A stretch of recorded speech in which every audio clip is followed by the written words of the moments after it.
The sad thing about this is that this is a crisis that has been created by the Biden administration.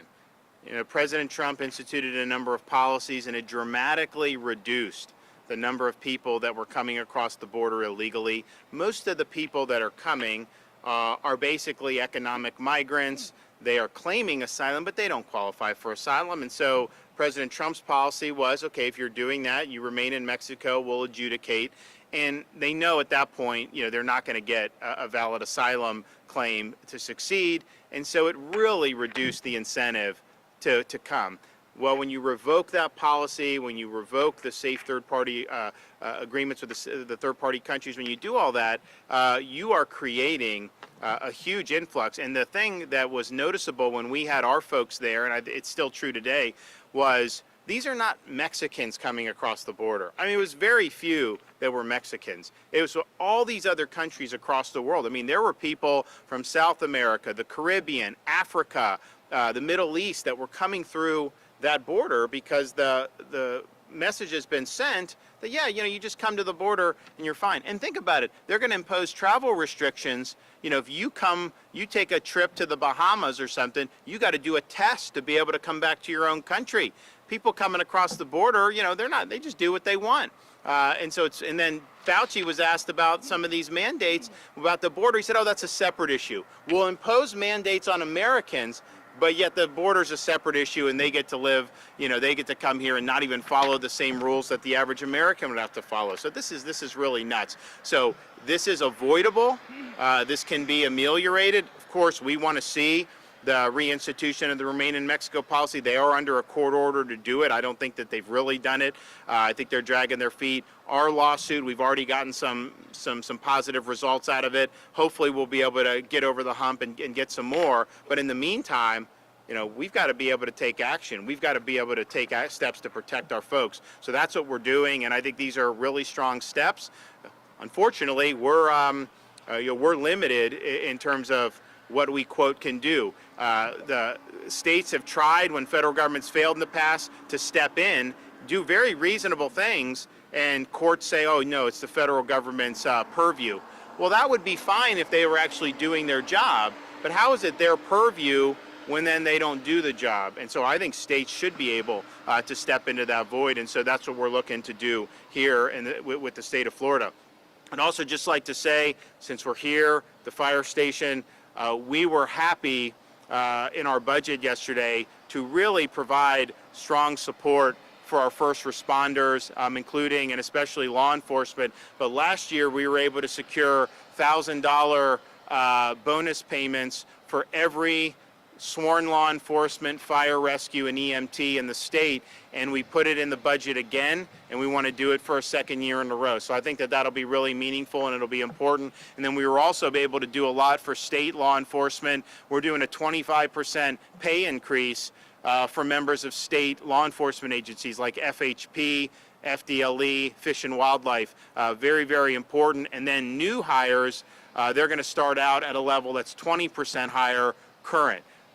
And then, of course, we did the $5,000 bonus payments for play. If you're in Seattle and you're getting treated poorly, they have an opening at JSO. You come down here. You got to be qualified. We want good people, but if you are, you got to be eligible for a $5,000 signing bonus right off the top. If you're a young person in Florida that wants to go into law enforcement for the first time, you get hired by one of our state or local agencies, you're eligible for a $5,000 bonus. That's a big deal. And I think the money's important, but I think what it says to folks in law enforcement and fire and first responders is that the state stands with you. We appreciate what you're doing, and we're going to put our money where our mouth is. And so I look forward to be able to enacting all those good policies here in the next couple months. Okay, with that, I could take a couple questions. Yes, sir.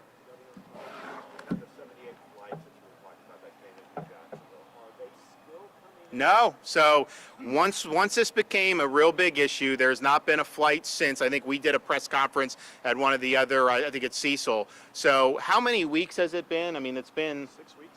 Yeah, at least 6 weeks where there's not been any flights. And so we're happy with that. We obviously don't want to continue to see flights coming in. And again, if you had the other policy, there'd be no need to do any flights anywhere.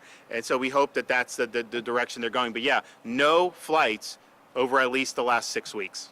Well, and then on that, you were talking about the sanctions against those that were involved with this company and all that.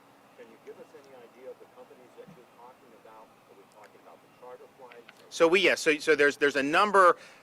There's a list of a bunch of charter companies that have been involved, and then there's also ground transportation. That's a little bit more difficult to get your finger on sometimes because there are normal buses that come and go anyways. It's not like every bus, but these flights in the middle of the night, So those types of contractors, they're just going to be on notice that once you do the federal government, and you're facilitating illegal migration and you're imposing burdens on Florida, you're forfeiting your right to have any relationship with state or local governments. And then, of course, we are going to do the restitution as well. And so I hope people will just look at that and say, you know what, that ain't worth it. I'd much rather be able to do business in Florida normally than to participate in something that's highly controversial. Obviously, it's something that's had devastating consequences to this community, and unfortunately, we'll likely continue to see those if these policies don't change. Governor, Yes, sir. In the case of the man who was arrested for the murder of Francisco Cuellar, I think I heard that he was definitely on one of those flights. Yes. So he had posed as a minor. So the flight had minors, and these flights there's a difference. Sometimes you'll have relatively young kids on these flights, and then sometimes you'll have a lot of people who, when I was serving in Iraq, we'd consider like a 16 or 17-year-old Iraqi to be a military-age male, and so they're technically minors in that respect. But you have people that are more, advanced, and so he posed as a 17-year-old, was able to get on the flight, was obviously released, locally, and then committed the murder. So it was illegal entry, but then also fraud in terms of saying this. But it goes back to the point of what Sheriff Williams was saying. You don't know who any of these folks are. There's no documentation. You don't necessarily know what country. Now, sometimes, I was down in Del Rio, you could see, there's obviously a difference between someone coming from Guatemala or someone coming from Haiti. You can kind of figure that out.